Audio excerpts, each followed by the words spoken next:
मैं सचमुच चला जाऊंगा। चल चल चल चल चल।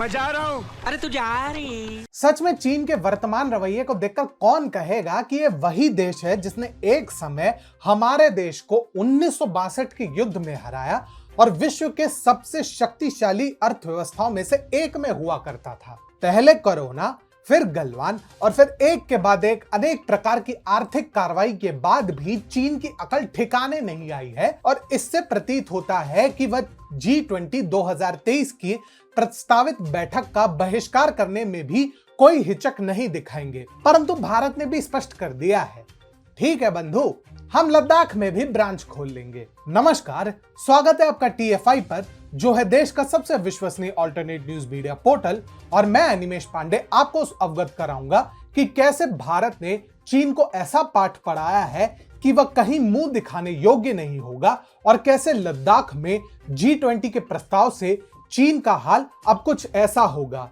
चीटिंग करता है तू, चीटिंग करता है तू। असल में भारत ने आगामी G20 2023 के सम्मेलन के लिए विभिन्न जगहों की बातचीत के लिए प्रस्ताव रखा है, जिसमें से एक लद्दाख भी है। जी हां, आपने बिल्कुल ठीक सुना। पिछले हफ्ते इकोनॉमिक टाइम्स द्वारा प्रकाशित एक रिपोर्ट के अनुसार भारत 2023 में होने वाले G20 शिखर सम्मेलन से पहले समूह के कई बैठकों की मेजबानी करेगा। इसके लिए कई स्थलों पर विचार किया जा रहा है, जिनमें से जम्मू कश्मीर भी शामिल है। ET के अनुसार G20 बैठकों के लिए कई वेन्यू पर चर्चा चल रही है और इसमें से किसी भी जगह को खारिज नहीं किया गया है। ये भी ठीक है। भारत इस वर्ष 1 दिसंबर से G20 की अध्यक्षता को संभालेगा। उसने 2023 में G20 के नेताओं को शिखर सम्मेलन के लिए मूल रूप से जम्मू कश्मीर के नाम का प्रस्ताव दिया है। शिखर सम्मेलन से पहले भी G20 की कई बैठकें होंगी। इंडियन एक्सप्रेस के अनुसार भारत ने वेन्यू के तौर पर लद्दाख के नाम का भी प्रस्ताव दिया है।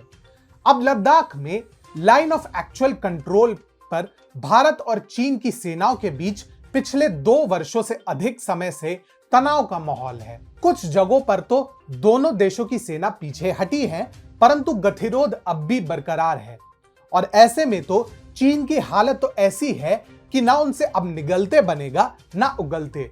परंतु चीन को किस बात की मिर्ची है? असल में आते तो उसकी पालतू पाकिस्तान की जो ऐंठी थी। 2023 के G20 सम्मेलन के आयोजन कश्मीर में होने की घोषणा जैसे ही सार्वजनिक हुई, पाकिस्तान को जबरदस्त जलन हुई और जलते तवे पर पड़े पानी के छींटे की भांति वह उबलने लगा। इसी बीच जम्मू कश्मीर में G20 बैठक कराए जाने की रिपोर्ट्स पर चीन ने भी आपत्ति जताई है। वहां के विदेश मंत्रालय के प्रवक्ता जाओ लीजियान ने पिछले हफ्ते प्रेस ब्रीफिंग में इससे जुड़े एक सवाल पर कहा था, हमने प्रासंगिक सूचना का संज्ञान लिया है। कश्मीर पर चीन का रुख सतत और बिल्कुल स्पष्ट है। यह भारत और पाकिस्तान के बीच पहले से चला आ रहा मुद्दा है। संयुक्त राष्ट्र के संबंधित प्रस्तावों और द्विपक्षीय सहमतियों के अनुरूप इसका उचित समाधान निकालना चाहिए। सच पूछो तो कई भारतीयों के मन में यह बात तो अवश्य आई होगी।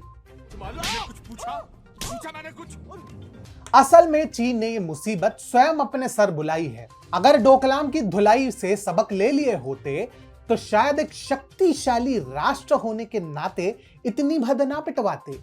लेकिन जब प्रेरणा स्रोत ही पाकिस्तान हो तो चचा माओ भी आपका भला तो नहीं है कर सकते।